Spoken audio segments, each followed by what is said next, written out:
क्या वास्तव में हम आज़ादी का सम्मान करते भी हैं? अभी हम बात कर रहे हैं असली आज़ादी समझो। अब वो असली आज़ादी समझने की जगह कोई सड़क पे दौड़ रहा है तिरंगा लेकर के, तो मैं कहूँगा तिरंगा बहुत सुंदर हमारा झंडा है, बहुत ऊंची बात है, लेकिन तू कुछ समझता भी है?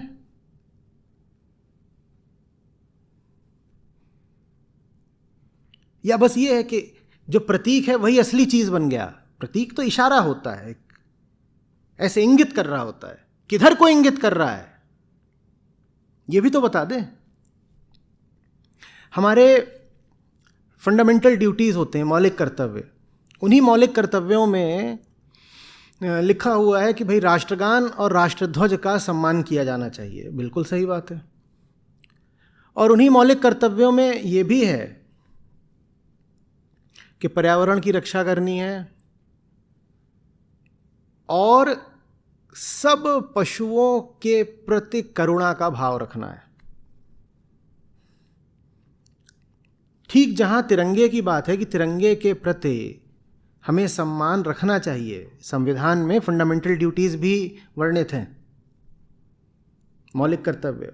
उन्हीं में है ये बात कि तिरंगे का सम्मान करो, और उन्हीं में तो फिर ये बात भी है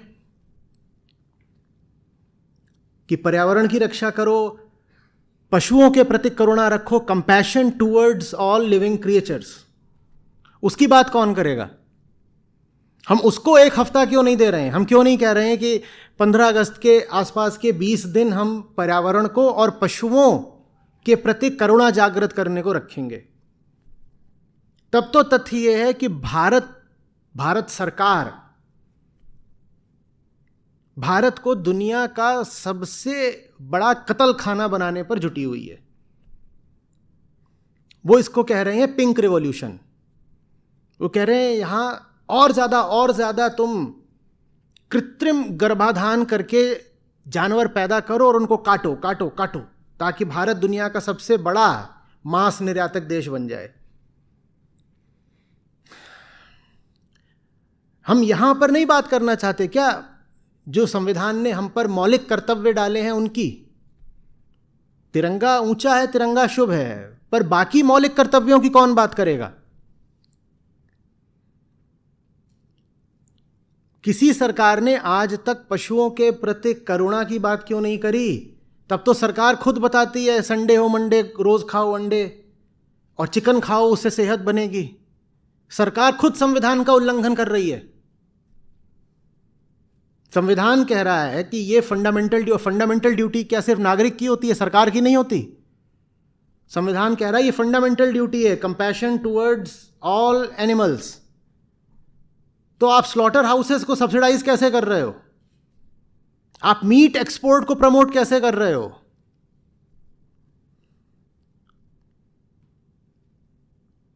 ये पोल्ट्री फार्म्स, ये फिशिंग, इनको कैसे बढ़ावा दे रही हैं सरकारें? ये कैसे हो रहा है? या बस तिरंगे की ही बात करनी है? बाकी जो मौलिक कर्तव्य थे वो कहां गए? पर्यावरण का क्या करना है? विकास के नाम पे आप पर्यावरण की महादुर्गति कर रहे हो, उसकी बात कौन करेगा?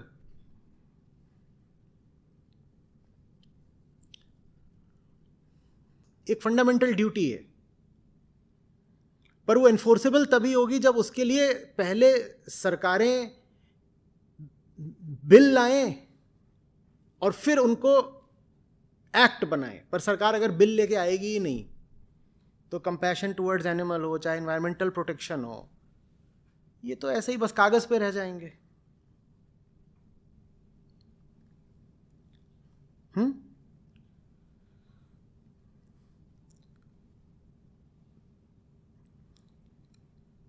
उसी बात को आप और व्यापक करोगे ना, जैसे शिक्षा का सबको अधिकार होना चाहिए।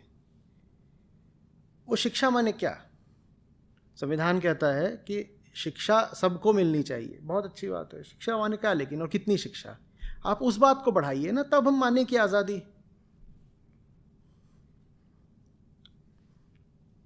आंतरिक शिक्षा के लिए हमारे पास कोई जगह नहीं है। जीवन शिक्षा का हमारे पाठ्यक्रम में कहीं कोई स्थान नहीं है। आप वो लेकर के आइए ना। शिक्षा का स्तर देखिए, गाँव में स्कूलों की हालत देखिए।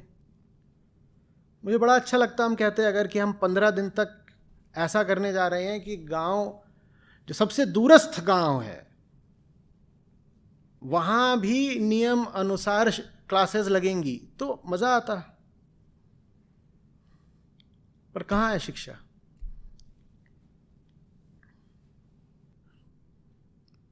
और संविधान ने जो बाकी दायित्व तो डाले हैं उनकी बात क्या करोगे? या बस तिरंगा? और यदि देश कमजोर हो रहा है तो एक कमजोर देश के ऊपर आप तिरंगा बहुत शान से भी फहरा दो तो अर्थ क्या रह गया उस बात का?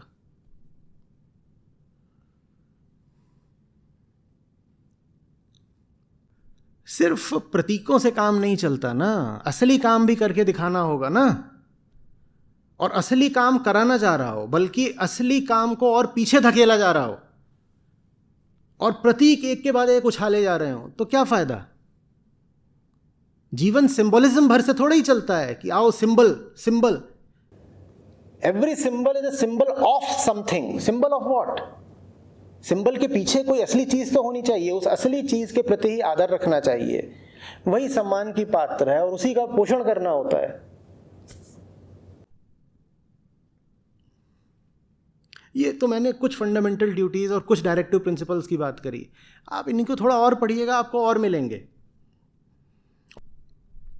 मैं यहाँ पर अभी मूल अधिकारों की बात इसलिए नहीं कर रहा हूँ क्योंकि वो लीगली इन्फोर्सेबल होते हैं, उसके लिए आप कोर्ट में जा सकते हो। लेकिन बेचारे डायरेक्टिव प्रिंसिपल्स वगैरह, इनको आप लीगली एनफोर्स नहीं कर सकते। आप कहीं जाओ न्यायालय में और बोलो कि सरकार जो काम कर रही है वो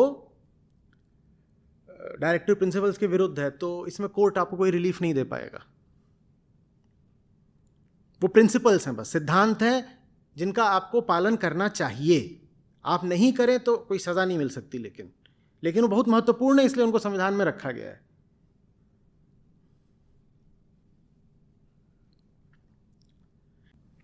खतरनाक हो जाता है जब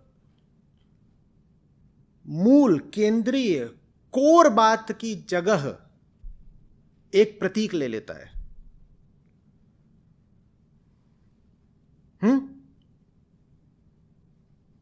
जैसे कि सम्मान का स्थान नमस्कार ले ले। अब नमस्कार चल रहा है, चाहे उसके पीछे सम्मान हो या ना हो।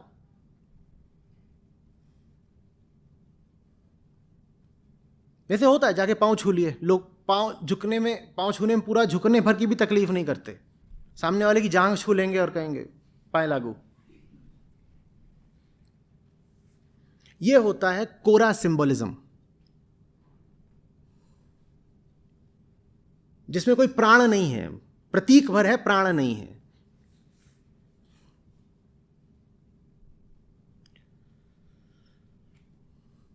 ऐसा भारत चाहिए क्या हमको? या हमें एक सशक्त, सुंदर, गहरा, आध्यात्मिक, प्राणवान भारत चाहिए? बोलिए। हाँ, तो प्रतीकों को जब भी देखें तो प्रश्न करना सीखें कि इसके पीछे प्राण कितने हैं। प्राण कहाँ है? प्राण है तो प्रतीक बहुत अच्छी बात है, और प्रतीक अगर प्राण का विकल्प बन गया है तो बहुत खतरनाक बात है। प्रतीक सुंदर है, प्रतीक शोभा देता है, पर तब जब उसके पीछे सत्य हो, अर्थ हो, प्राण हो। तो प्रश्न करना सीखिए।